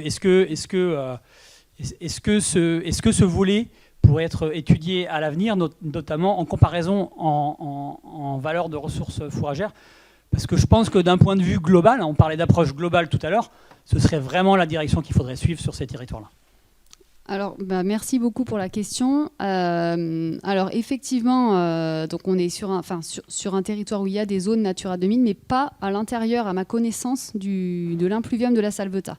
Et donc, à l'intérieur de l'impluvium de la Salvetat, actuellement, à ma connaissance, il n'y a pas de MAE possible. Donc ça, mais par contre, je rejoins totalement la remarque sur la biodiversité et sur l'intérêt des prairies naturelles pour l'infiltration de l'eau. Ce qu'il faut voir en fait dans la façon dont on accompagne les agriculteurs, en fait, ce sont les agriculteurs qui décident de leurs pratiques, qui sont responsables, maîtres de leurs pratiques. Donc en fait, c'est eux qui vont souhaiter mettre en place certaines pratiques. Donc nous, bien sûr, on souhaite privilégier les prairies naturelles et c'est pour ça qu'on travaille sur le pâturage, puisque le pâturage, c'est justement comment bien gérer les prairies, donc naturelles et temporaires. Mais après, voilà, on est en fait, c'est l'agriculteur qui va décider. Et donc c'est pour ça qu'aujourd'hui les agriculteurs sont intéressés pour implanter des prairies à fleurs variées, donc avec la durée la plus longue possible. Ça leur permet de temps en temps de faire une céréale qui apporte de la paille, notamment intéressante pour la litière, pour leurs animaux. Donc je pense qu'il ne faut pas non plus opposer les deux. Je pense que les prairies temporaires qui permettent d'avoir aussi des céréales ont un intérêt.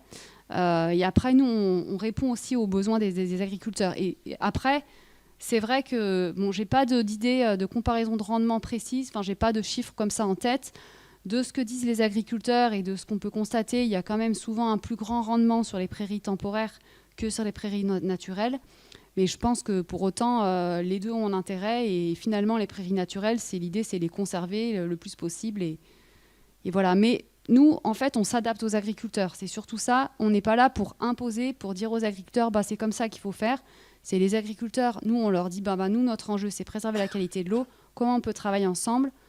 Et voilà, les prairies à fleurs variées, c'est vrai que c'était un programme qui, pour le coup, intéresse beaucoup les agriculteurs et que nous, on trouve tout à fait intéressant parce qu'on améliore quand même la durée des prairies par rapport à la normale, qui était des prairies de 2-3 espèces maximum, durée 3-4 ans. Là, on est sur des durées de 7 ans, quoi. Voilà. On enchaîne, ouais. On va continuer avec les forêts, puisqu'on n'a fait que parler des forêts. Allons-y. Oui. Moi, je vais vous parler de la forêt qui disparaît, donc du coup, c'est pas... Voilà, le sol et la forêt. Alors, c'est vrai qu'on pourrait parler au niveau du sol et de la forêt de beaucoup de choses, des caractéristiques du sol forestier, de sa préservation. Des caractéristiques sûrement très préservées aujourd'hui. Moi, j'ai plutôt un angle de vue sur l'érosion, le territoire de montagne, et la forêt et l'érosion. Voilà. Hop. Voilà. Donc, pour l'illustrer, sur la photo, là, vous avez la montagne de Céus dans les Hautes-Alpes au XIXe siècle, qui était un paysage assez caractéristique des territoires de montagne au XIXe, ce qui est peut-être connu ou souvent méconnu en fait. Et voilà, qui traduisait un peu une histoire de dégradation ultime de l'environnement, de ses fonctions, par une exploitation peu raisonnée des ressources en fait. Voilà, on venait sûrement du temps de la Gaule, d'un territoire très boisé à 80%, et on avait fini fin 19e sur les territoires de montagne à faire disparaître la forêt. Voilà, à droite vous avez la photo aujourd'hui, alors qui est une forêt reconstruite en fait. D'abord par la main de l'homme, qui était l'histoire de la restauration des terrains montagne. Alors, j'ai entendu tout à l'heure sur la restauration d'un sol, quand il a disparu, c'est sûrement beaucoup plus long que ce qui a été fait. Mais l'objectif premier était de restaurer l'état boisé, en fait, qui avait été associé à une fonction de protection de l'homme. Alors, la disparition de la forêt, elle était d'abord liée à des nécessités humaines. On était sur des sociétés sylvo-pastorales, où il y avait un usage très peuplé sur les territoires de montagne. Je ne sais pas s'il y en a qui voient encore les bâtis qui existent dans certaines vallées de montagne, où il y avait beaucoup de personnes et il y avait un usage intensif du bois pour la construction, pour le feu, de l'espace pour l'agriculture. Donc on défrichait pour faire de l'agriculture. On faisait pâturer excessivement des troupeaux importants sur les territoires en pente. Et la caractéristique de la montagne, c'est d'abord la pente, C'est-à-dire que dès qu'on enlève en fait la fonction de protection, ce qui arrive derrière, c'est l'érosion. Donc on était sur des états érosifs très importants. Voilà, qui ont entraîné des difficultés qu'on voit. J'ai mis une phrase de Surel, qui était un forestier de l'époque, qui avait très bien compris que la déforestation avait créé l'activité torrentielle et le remède c'était de reforester la montagne. Voilà, alors ça s'est passé, alors l'homme l'avait détruit et il y a eu une opération qui pouvait paraître folle à l'époque, c'était de reconstruire, que l'homme reconstruise en fait ce qu'il avait détruit. Donc ça s'est passé à coup de reboisement à grande échelle sur des moyens très importants, ça avait mobilisé beaucoup de personnes, les populations d'ailleurs qui étaient là. Donc on a reboisé massivement les montagnes pour recréer ce qui avait été détruit. Et puis on n'est pas arrivé complètement à restaurer l'état d'avant. Donc ce qui avait été fait aussi, c'est de stabiliser les torrents, c'est-à-dire de faire beaucoup de barrages dans les lits des torrents pour arrêter l'érosion, parce que notamment dans l'érosion, dans les endroits où elle était très active, elle ne pouvait plus être arrêtée uniquement par la forêt, et on avait de toute façon du mal à installer la forêt sur des territoires qui étaient en érosion active. Voilà. Après, ça a été globalement une reconquête historique qui après a été complétée par une déprise agricole. Aujourd'hui, on va plutôt considérer que c'est la nature qui reboise des territoires de montagne qui sont abandonnés par l'activité agricole, quoi. Voilà. Après, nous, on a tendance à dire, c'est vrai que moi, dans mon métier de tous les jours, je parle très peu de la forêt parce que globalement, ce qui pouvait être reboisé a été reboisé. Les érosions intenses qu'on peut voir dans des bassins versants sont intraitables en fait, du point de vue des moyens humains. Donc on a souvent un message de dire que ce qui est fait est fait, mais ça reste limité. C'est-à-dire que sur les grandes crues notamment, si on parle de la régulation du régime des eaux par les forêts, sur les grandes crues, il y a un seuil au-delà duquel ça n'a plus d'effet. Alors là, je vous ai mis une photo de la crue d'Alex par exemple, qui a été évaluée en termes d'érosion à 6 millions de mètres cubes. Voilà, c'est-à-dire qu'il y a un moment où il y a tellement d'eau que le sol sûrement arrive à sa capacité de rétention et le ruissellement devient total. Et on va avoir à la fois de l'érosion qui reprend, des dépôts, mais surtout de l'érosion dans les berges. Et la caractéristique essentielle souvent par rapport à l'état historique était beaucoup plus extrême en fait. C'est que l'homme aujourd'hui s'est beaucoup plus implanté dans les vallées et en fait a un peu oublié le risque. D'ailleurs, il l'a un peu oublié parce que les forêts ont atténué un certain nombre de crues, notamment les petites. Et puis il y a eu toute une phase de développement de l'activité humaine, de l'implantation, qui fait qu'aujourd'hui, ce type de phénomène qui se passait déjà avant crée beaucoup de dégâts. Voilà. Donc aujourd'hui, le rôle de la forêt est essentiel, il protège, il est limité. Donc nous, d'un point de vue de nos missions, on sait qu'il faut le compléter par avoir connaissance que c'est limité, se préparer, prévenir l'exposition, protéger. Voilà, et pour finir très rapidement, le rôle aujourd'hui pour nous dans la gestion, c'est déjà entretenir tout ce qui a été fait. Alors j'ai remis des parcs d'ouvrages qui sont plutôt des ouvrages minéraux, des barrages. Donc l'État est propriétaire de 20 000 ouvrages dans les montagnes, qui est une charge considérable d'entretien.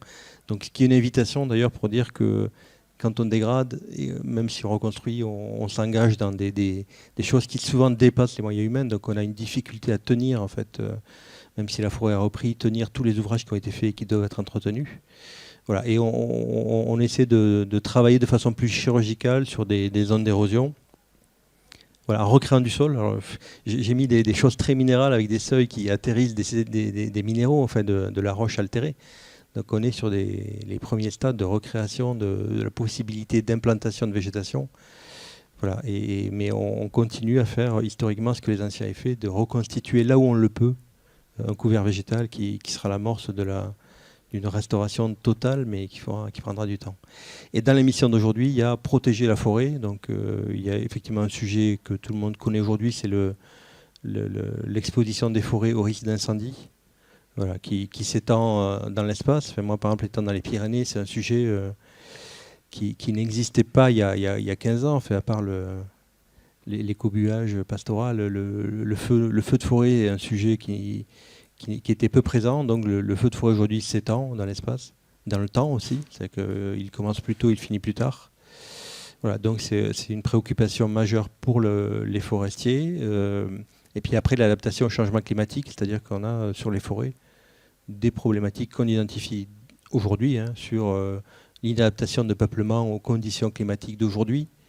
la nécessité de bien identifier les essences qui pourront prendre le relais demain.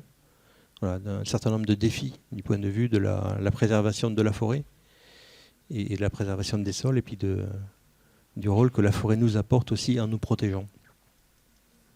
Voilà. Si vous avez des questions. Quand on voit des ouvrages comme ceux-là là, pour reconstituer les sols, pardon, j'ai pas le bras, c'est long, clac, clac. Oui.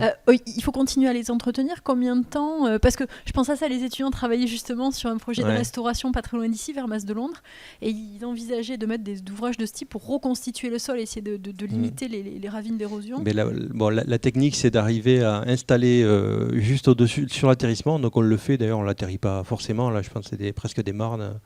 Donc ça doit s'atterrir très rapidement. De commencer à installer de la végétation et d'espérer un effet régressif de la végétation qui va atterrir, qui va le long du torrent et puis latéralement permettre l'atterrissement qui permettra la dissémination de la végétation. Donc c'était les techniques qui étaient utilisées à l'époque. Alors ils en faisaient plusieurs comme ça et puis ils espéraient que la nature allait faire le reste. Ça a marché. Il y a beaucoup, par exemple, on dit que dans le Massif central, il y a eu énormément de petits ouvrages comme ça, de reboisement, qui ont permis le reboisement, qui aujourd'hui ont complètement disparu. Dans le Massif central, c'est là où il y a eu le plus d'ouvrages. En fait, ils se sont dégradés, ils étaient dégradables, et la forêt aujourd'hui est installée. Voilà. Après, ça dépend complètement du contexte érosif, de la dynamique entre l'eau et la végétation. Il y a des endroits, là, c'est peut-être un défi d'arriver dans des délais assez courts et sans trop d'intervention à revégétaliser une ravine comme ça. Avec moindre coût, là, j'imagine, dans ce cas-là. Après, les forestiers, c'est moindre coût. En général, on a peu de moyens. Enfin, d'ailleurs, pour revenir sur le conseil, il vaut mieux essayer de ne pas dégrader, parce que reconstruire, ça mobilise énormément de moyens. Voilà, donc on essaie à chaque fois de trouver des méthodes de moindre coût. Hein. Ça marche ? Ça marche ou pas ? Ouais. En cours, justement, on a étudié, nous, les changements globaux au niveau du massif du Mont Blanc. Et on s'est aperçu avec les recherches que le milieu forestier, il s'adaptait en fait aux variations de température, de sécheresse, de disponibilité en eau.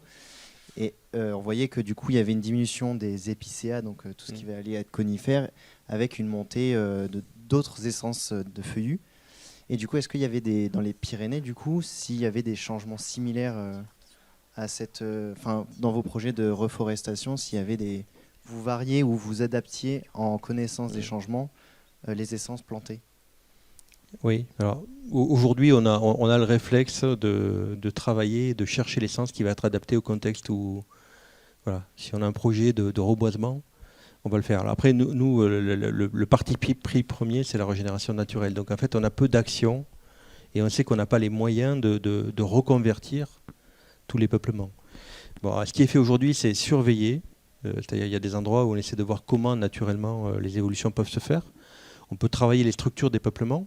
C'est-à-dire, il y a des peuplements plus ou moins capitalisés qui vont consommer plus ou moins d'eau. Donc on peut travailler sur la structure du peuplement pour essayer de le rendre plus résistant à la sécheresse. Et après, on a c'est des îlots d'avenir. On essaie de trouver, là où on le peut, où on est en intervention, d'implanter des essences et de voir comment elles vont se comporter. Après, le questionnement pour nous, c'est la vitesse à laquelle le changement se fait et la vitesse à laquelle la forêt va pouvoir elle-même s'adapter, sachant qu'on n'aura pas les moyens, comme à l'époque, de recréer des forêts, enfin d'enlever celles qui existent si elles vont dépérir, de les recréer. Donc on est dans de la surveillance, de l'adaptation, de la recherche aussi, et du travail sur nos peuplements. Voilà. Ce qu'on fait beaucoup dans les interventions les plus massives, ça va être après incendie, par exemple, où là, voilà, si tout a été sur 10 hectares, s'il n'y a plus de forêt, on va effectivement avoir des logiques de transformer le peuplement, de choisir les essences et les choisir avec celles qui nous paraissent les plus adaptées aux conditions climatiques de demain. Ouais. On enchaîne, on vient de me dire qu'il y avait une autre conférence qui devait avoir lieu dans la même salle, donc on va enchaîner. Mais on prend le temps de faire passer les messages que l'on voulait.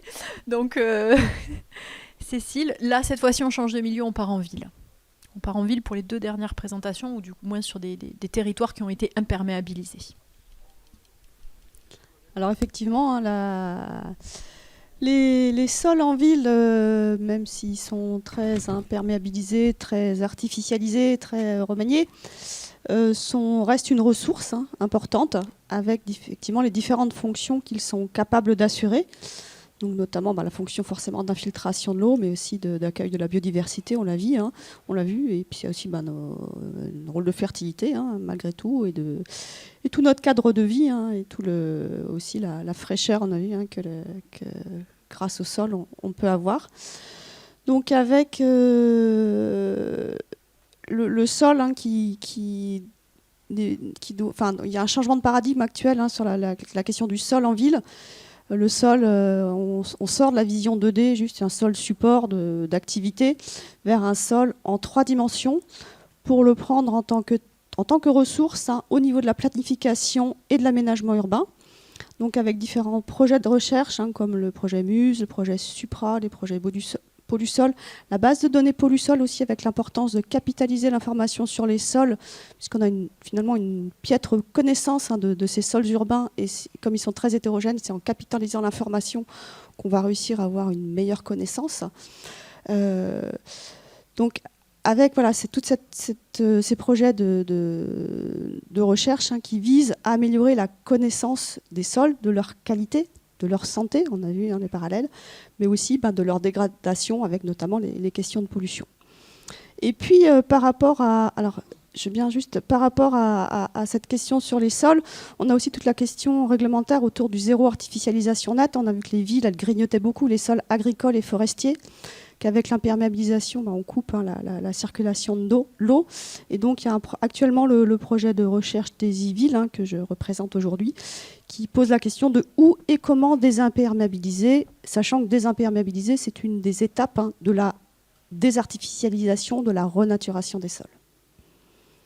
Et donc, pour ce faire, on part sur les hypothèses d'atouts et de limites relatifs à la désimperméabilisation. Je ne vais pas rentrer dans le détail, mais juste on voit que l'imperméabilisation a limité l'infiltration de l'eau dans les sols, et donc coupé un peu ce cycle de l'eau, avec des ruissellements et des inondations qui ont été exacerbées. Et actuellement, donc la tendance, c'est plutôt essayer de retrouver un cycle naturel, entre guillemets, un cycle de l'eau complet au niveau de la ville. Et la désimperméabilisation joue un rôle dans ce cadre, même si la désimperméabilisation joue sur d'autres fonctions des sols, que sont le stockage de carbone, la biodiversité, l'épuration de l'eau également. Donc, dans le cadre du projet des e-villes, l'idée, c'est de se poser la question donc où et comment désimperméabiliser. Pour répondre à la question où désimperméabiliser, on part sur la notion de spatialisation du potentiel de désimperméabilisation. L'idée, c'est plutôt d'intervenir, d'apporter des outils d'aide à la décision pour savoir où est-ce que c'est le plus pertinent de désimperméabiliser, puisque la question, c'est est-ce qu'on peut désimperméabiliser partout ? Pas forcément. La photo en bas à gauche est là pour l'illustrer en disant des fois il y a des zones c'est bien contaminé, donc on va essayer d'éviter d'infiltrer l'eau dans ces sols contaminés pour éviter justement de dégrader la qualité des eaux souterraines, même si en milieu urbain elle n'est pas toujours parfois impactée par les activités humaines, mais malgré tout l'idée c'est de ne pas la dégrader plus. Donc avec des points importants des sols sur cette question du potentiel de désimperméabilisation, au niveau de l'infiltrabilité de l'eau, intrinsèque de l'eau, avec notamment les questions d'hydromorphie, d'argile, des questions de contraintes ou de questions environnementales relatives au sol, notamment, j'ai parlé des contaminations des sols, mais il y a aussi tout ce qui est retrait, gonflement des argiles, pour éviter les impacts sur les constructions. Et puis aussi beaucoup d'atouts sur les sols, avec les questions de multifonctionnalité des sols, puisque la désimperméabilisation permet de refonctionnaliser ces sols, avec notamment cette question de la désimperméabilisation qui vise à enlever la couche imperméable, mais aussi à permettre de retrouver cette infiltration de l'eau vers le sous-sol, de retrouver cette continuité sous-sol, sol, plante, atmosphère. Et donc là, avec juste un exemple d'illustration de potentiel d'infiltration des eaux pluviales à l'échelle du territoire de Nantes Métropole, avec une vision sur la base de propriétés intrinsèques des sols, avec différents paramètres comme la profondeur des eaux souterraines, les différents types de sols, la présence d'argile, mais aussi les pentes, qui nous donnent une vision un peu contrastée sur le territoire, mais qui ne suffit pas. On croise avec d'autres paramètres pour aller vers Alors ici, là, on a perdu le titre, mais c'est la carte du potentiel, potentiel de désimperméabilisation qui prend en compte les surfaces imperméabilisées, avec notamment le côté propriété foncière, hein, usage des sols, le potentiel d'infiltration, le volet risque et ressources, donc aussi la protection des captages d'alimentation en eau potable et des bassins d'alimentation de ces captages, et puis tout le volet atout, hein, avec notamment cette question de multifonctionnalité des sols. Et puis le projet, alors on a aussi perdu, c'est pas grave. Donc le deuxième, le projet va produire un guide méthodologique, hein, pour cette cartographie du potentiel de désimperméabilisation. Et un deuxième outil, l'idée c'est d'aller plus vers l'échelle de l'opérationnel que Xavier va présenter plus après, mais c'est aussi de proposer un catalogue de solutions de désimperméabilisation également pour aider au choix, avec des solutions grises et des solutions fondées sur la nature, en ayant bien un regard sur les atouts, mais aussi les points d'attention par rapport à la mise en place de ces solutions. Et donc, je passe la parole à Xavier dans la foulée pour la question. Les solutions fondées sur la nature. À ce ouais, voilà, donc les solutions fondées sur la nature sont effectivement un point important, avec des solutions qui sont communes, hein, certaines solutions qui sont communes au volet solutions alternatives, hein, d'infiltration des eaux pluviales, qui sont un des points communs, hein, mais on retrouve d'autres solutions avec des solutions qui infiltrent l'eau, mais qui aussi apportent plus des îlots de fraîcheur. Donc on a ce volet eau, mais aussi climat, hein, et biodiversité qui est pris en compte dans ce volet-là. Alors c'est vrai qu'on peut enchaîner les présentations, puisque Xavier va avoir une présentation très visuelle de on a désimperméabilisé et on va aller jusqu'à restaurer le sol, rien qu'avec un fond de photo. Donc du coup on pourra avoir les questions pour les deux ensemble. Oui, la vraiment très bonne nouvelle, c'est que c'est pas moi qui tourne les diapos. Alors voilà. Donc on maîtrise le timing. Oui, on est très en retard. Ça tourne là, voilà. Oui, donc pour vous dire, c'est ici, hein, c'est la gare de Montpellier-Saint-Roch il y a très peu de temps, avec donc une imperméabilisation totale, mais une capacité bien sûr d'avoir le plaisir de garer son véhicule et de prendre le train. Voilà. Et donc un projet urbain se convoque pour changer complètement la donne, parce qu'on est quand même dans un milieu sur lequel le foncier est à forte valeur ajoutée, et on voit tout un programme de construction de se développer, mais aussi le jardin qui va être concrètement la solution fondée sur la nature pour gérer les eaux pluviales. Vous voyez donc des sujets du paysagiste qui va choisir les essences d'arbres les mieux adaptées, on va dire, à ce qu'il comprend de la situation et du climat, et puis les différentes strates, hein, donc également les strates basses qui font du paysage sensible, hein, aussi sous les ombrages. Et puis on va avoir des pelouses comme ça irriguées, parce que on a envie aussi de fraîcheur et de vivre la fraîcheur dans un moment de nature en ville hyper dense. Et on va voir que le projet s'articule sur un relief, en fait, un relief intérieur, quoi, en fait, qui va permettre de gérer en fait les volumes d'eau à travers donc une maquette tridimensionnelle qui va en fait faire en creux le travail de régulation, le micro-barrage on pourrait dire, et ce micro-barrage va en fait faire la promesse de faire voir l'eau aussi à l'usager. Quand il pleut beaucoup, hop, l'eau va monter. Et se donner à voir l'eau est très important dans la relation au paysage. Et puis quand il n'y a plus d'eau, on peut évidemment davantage pratiquer le paysage et de voir les milieux humides comme ça, après immersion, se développer. Voilà une image à la création du chantier. Et on voit au fond à droite le parking de la gare Saint-Roch aujourd'hui, qui a donc soulagé l'imperméabilisation. Et donc tout ça renvoie à des calculs économiques aussi assez denses. Et vous voyez quelques années plus tard, 2-3 ans plus tard, déjà la nature reprendre sa dynamique. La nature, bien sûr, complètement artificielle, hein, puisque c'est l'homme qui l'avons convoqué, qui l'a même designé comme ça. Alors nous, la première chose qu'on fait quand on arrive au départ, c'est qu'on regarde ce qui se passe dans le sol, et on va se retrouver donc avec un certain nombre de surprises, de pollution qui n'étaient pas vraiment prévues, mais aussi avec l'émergence en bas d'un sous-sol naturel. C'est-à-dire que sous les remblais anthropiques, il y a souvent un sous-sol naturel qui est en fait le sol ancien qui a été remblayé. Donc, une formation pédologique enfouie. Et puis, on a aussi un contexte de chantier où l'eau se rappelle à nous, parce que quand il pleut, comme on est sur un ancien Talweg, en fait, quand même fondamentalement à l'échelle de la ville, même si on est à côté de la voie SNCF, c'était naturellement une zone en fait où l'eau s'accumule, et donc on a quelques problèmes. Alors, on retrouve là en fait, en compensation des terres polluées, des terres naturelles issus d'un autre chantier ailleurs, avec des sols fercialitiques très particuliers de la région de Montpellier, enfin du sud en fait, et avec des très bonnes propriétés en fait hydriques. Et puis aussi, on voit apparaître dans le sous-sol existant des limons. Et des limons qu'on va voir, en fait, des limons d'accumulation qu'on trouve bien sur les cartes géoles de Montpellier, et qu'on va retrouver comme une solution d'économie circulaire. Parce que quand on me propose de la terre végétale, c'est-à-dire les entreprises de paysage, et que je vais voir les stocks, je vois ça. Et je dis ça, non. Ça, c'est pas de la terre végétale du tout, quoi.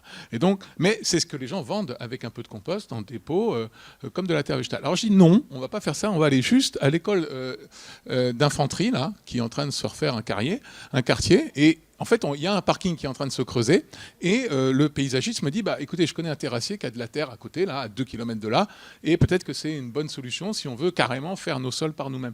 Et donc, effectivement, on y va comme ça. Donc, on récupère ces limons profonds issus du creusement du parking, quoi, et on crée un petit cycle d'économie circulaire territoriale avec donc ces sols qui vont être mélangés, en fait, ces terres excavées, qui vont être mélangées avec des composts de digestats de déchets ménagers. Donc c'est un autre quartier, c'est le quartier Amétis, enfin bon, c'est Suez qui a fait ça.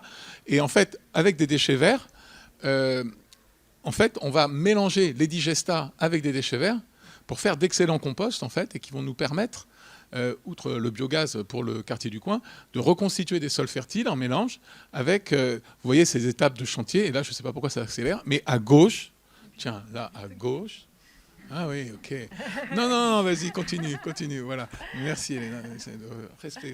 Mais la prochaine fois, tu fais la même chose pour tout le monde, hein, parce que là, c'est quand même sportif. Bon, alors vous voyez donc, in fine, un solum pédologique complètement artificialisé. Alors, on s'est dit ce matin, pour certains, que, évidemment, le côté patrimonial des sols... Non, vas-y, laisse-le moi celui-là, quand même. Ouais, ah oui, pardon. Donc, oui, ce profil est très important parce que, en fait, vous voyez là, le compost qui est au-dessus, là, qui va se faire mélanger pour constituer l'horizon humique, avec les limons de l'école d'infanterie en déblais, et dessous lesquels il y avait ces remblais, en fait, de substitution des terres polluées avec un autre matériau naturel. Et en fait, ça, c'est des formations de sol qui existent peu ou prou dans la pédologie régionale et qu'on arrive à recomposer comme ça à coup d'économie circulaire et d'opportunité. Je ne dis pas au petit bonheur la chance, mais enfin, il faut quand même avoir le sens vraiment de l'opportunité pour saisir ça. Et puis bon, après, on va semer nos prairies.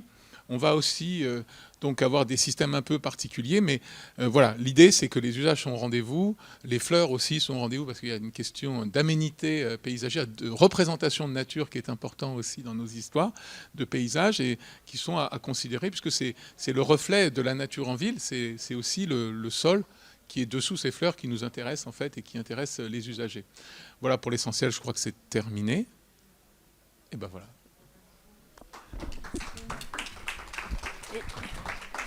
Et on retrouve là encore cette notion de, oui, une solution fondée sur la nature. On espère que la nature retrouve un fonctionnement, pas naturel, proche du naturel, en tout cas résilient, qui puisse évoluer. Mais on le voit là, ça peut passer quand même par des gros chantiers assez impressionnants.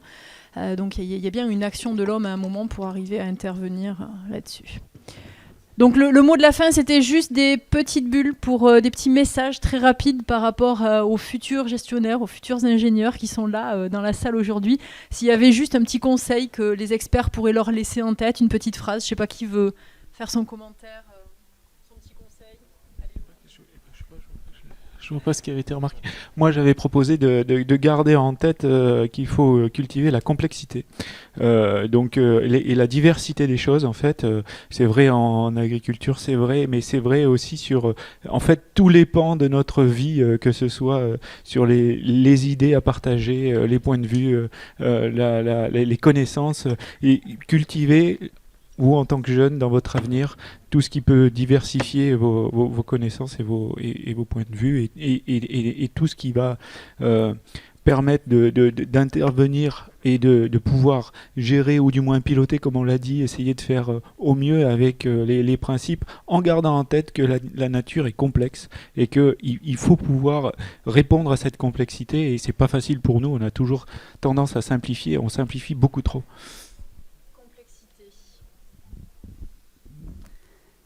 Du coup, moi, par rapport à l'agriculture, ce que je voulais donc passer comme message, c'est qu'il faut vraiment s'appuyer sur les agriculteurs, ce sont eux, en fait, qui connaissent le mieux leur sol et qui sont porteurs de solutions innovantes. Donc, bien sûr, l'enjeu quand on accompagne les programmes, ça va être la formation, l'accompagnement technique, mais vraiment faire confiance aux agriculteurs, c'est vraiment, je pense, très très important parce que nous, on constate, les essais qui fonctionnent, ce sont ceux que les agriculteurs nous ont proposé d'accompagner. Ce sont eux pour lesquels ils ont eu l'idée, ils ont été moteurs et là, ça fonctionne. Quand on arrive et qu'on propose quelque chose et que l'agriculteur se sent un peu contraint, ça ne marche pas. Donc voilà, c'est vraiment un message très très important, je pense, pour ceux qui auront à accompagner des agriculteurs.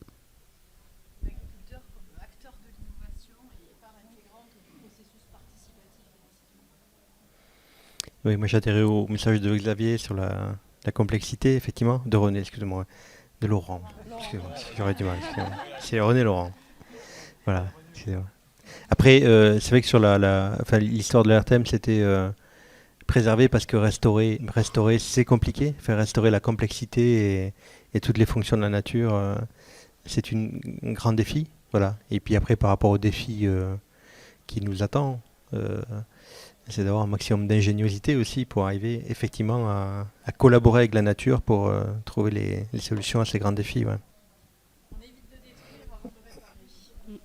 Bon, en milieu urbain, je rebondis dessus, on a déjà beaucoup détruit, donc on est un peu obligé de réparer.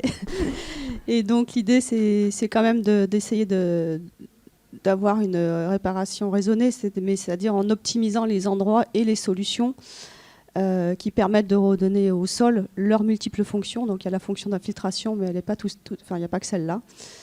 Et ce qui me permet de passer la parole à Xavier. Oui, merci. Donc désimperméabiliser, oui, bien sûr, en ville, il y a c'est une nécessité, puisque sur les surfaces imperméables, on ne peut pas développer de solutions fondées sur la nature. Donc, ok. Mais quel investissement, en fait, parce que il y a des histoires de sous derrière, c'est-à-dire que quel va être le consentement à payer les solutions fondées sur la nature? Parce que là, on est dans un peu l'anti-nature, et donc il va falloir réinvestir dans la nature en ville, et donc il y a un vrai sujet démocratique là-dessus et budgétaire. Mais c'est que quand on désimperméabilise, on ne désimperméabilise pas que pour désimperméabiliser. Cécile nous a montré que quand même, des fois, désimperméabiliser en laissant les sols en place, c'est pas facile.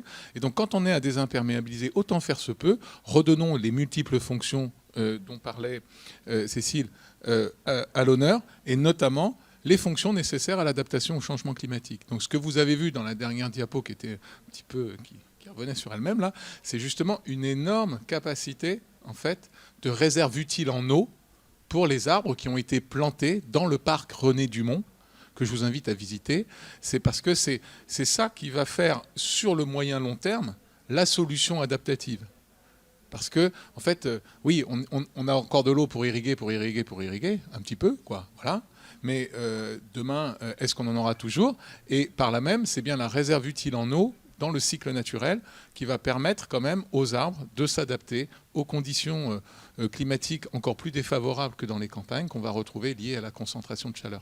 Voilà, pour créer des îlots de fraîcheur. C'est un exemple parmi d'autres, mais pensons d'abord adaptation au changement climatique et peut-être plus qu'à biodiversité, en fait, dans ce cas de figure urbain. C'est-à-dire qu'il est plus important, en fait, de maintenir des hommes dans les villes, des hommes et des femmes, bien sûr, dans les villes, à vivre ensemble, que de les voir s'essaimer partout en détruisant des milieux naturels. Vous voyez ce que je veux dire?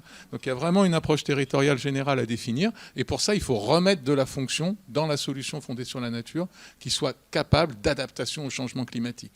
De ne pas nous raconter que c'est formidable de faire des paysages xérophiles, par exemple, en pleine ville. Parce qu'en plus, on économise le fait de ne pas se taper des sols épais, profonds, qui sont plus coûteux, etc. Non, parce qu'il y a plein de sujets sur le paysage à ce niveau-là, et voilà, ils ne sont pas terminés, ces échanges. Merci beaucoup, en tout cas.